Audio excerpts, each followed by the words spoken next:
Pagsapit ng Kapaskuhan, hudyat na rin ito ng kaliwat ka ng pagpapailaw ng kanya-kanyang Christmas decors.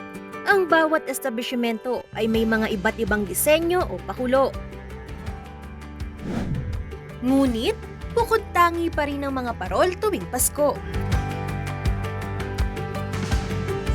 Setyembre pa lang, unti-unti nang namumulaklak sa mga palamuti at samot-saring parol ang mga kabahayan, gusali at kalsada dito sa Pilipinas. Nasa 20 to 36 inches ang karaniwang laki ng mga parol na isinasabit ng mga Pinoy tuwing Kapaskuhan. Pero pagdating sa parol ng San Fernando, Pampanga, grande ang mga disenyo at malahigante ang mga sukat ng mga ito. Kaya naman, alamin natin kung bakit nga ba lumaki ang mga parol ng mga Kapampangan. Tulad ng bituin na gumabay sa 3 hari patungo sa sabsaban kung saan ipinanganak si Jesus, ang mga parol din ng mga nagsilbing ilaw para sa mga dumadalo sa simbang gabi noong unang panahon. Sinasabi na isang Kapampangan artisan ang unang gumawa ng parol noong 1908, si Francisco Estanislao.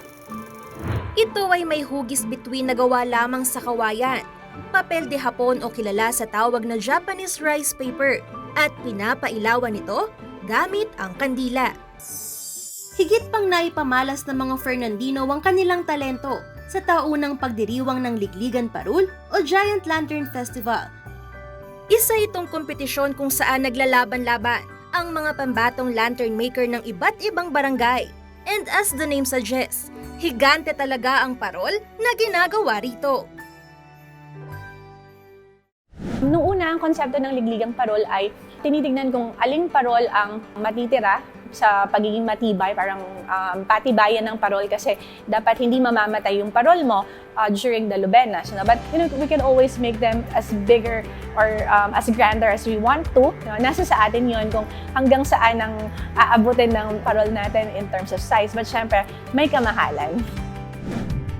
Ngayon, ang mga parol na itinatampok ay may sukat na umaabot hanggang 20 feet at ang mga nagniningning at kumukuti-kutitap na mga bombilya nito ay umaabot sa mahigit 10,000 colorful bulbs. Ang mga giant lanterns ay patunay sa pagkamalikhain, dedikasyon at patuloy na pag-akap sa makabagong teknolohiya ng mga Fernandino parol makers.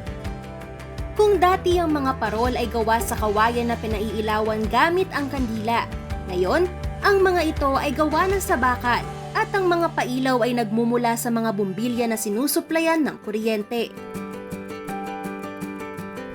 Ngunit kahit gaano man kaganda ang disenyo at kahit gaano man karami ang mga pailaw na nakakabit, hindi may pamamalas ang ganda ng giant lantern kung wala ang tinatawag na parol rotor.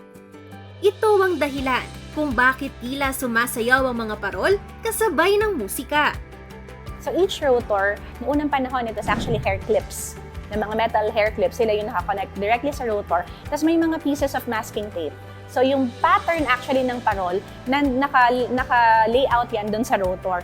So kung aling part yung minamaniobra o minamanipulate ng lantern operator, yun ang iilaw sa part ng giant lantern.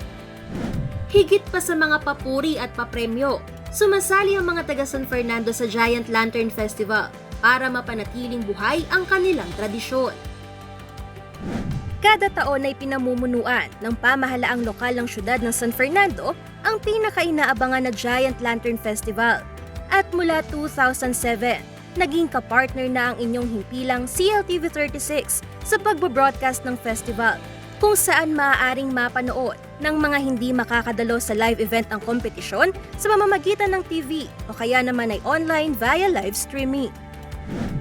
At ngayong taon, patuloy na magsasanib pwersa ang CLTV36, mga kalahok, City of San Fernando Tourism Office, Giant Lantern Festival Foundation at mga sponsors para isulong ang pinakamagarbong Christmas festival sa buong Pilipinas.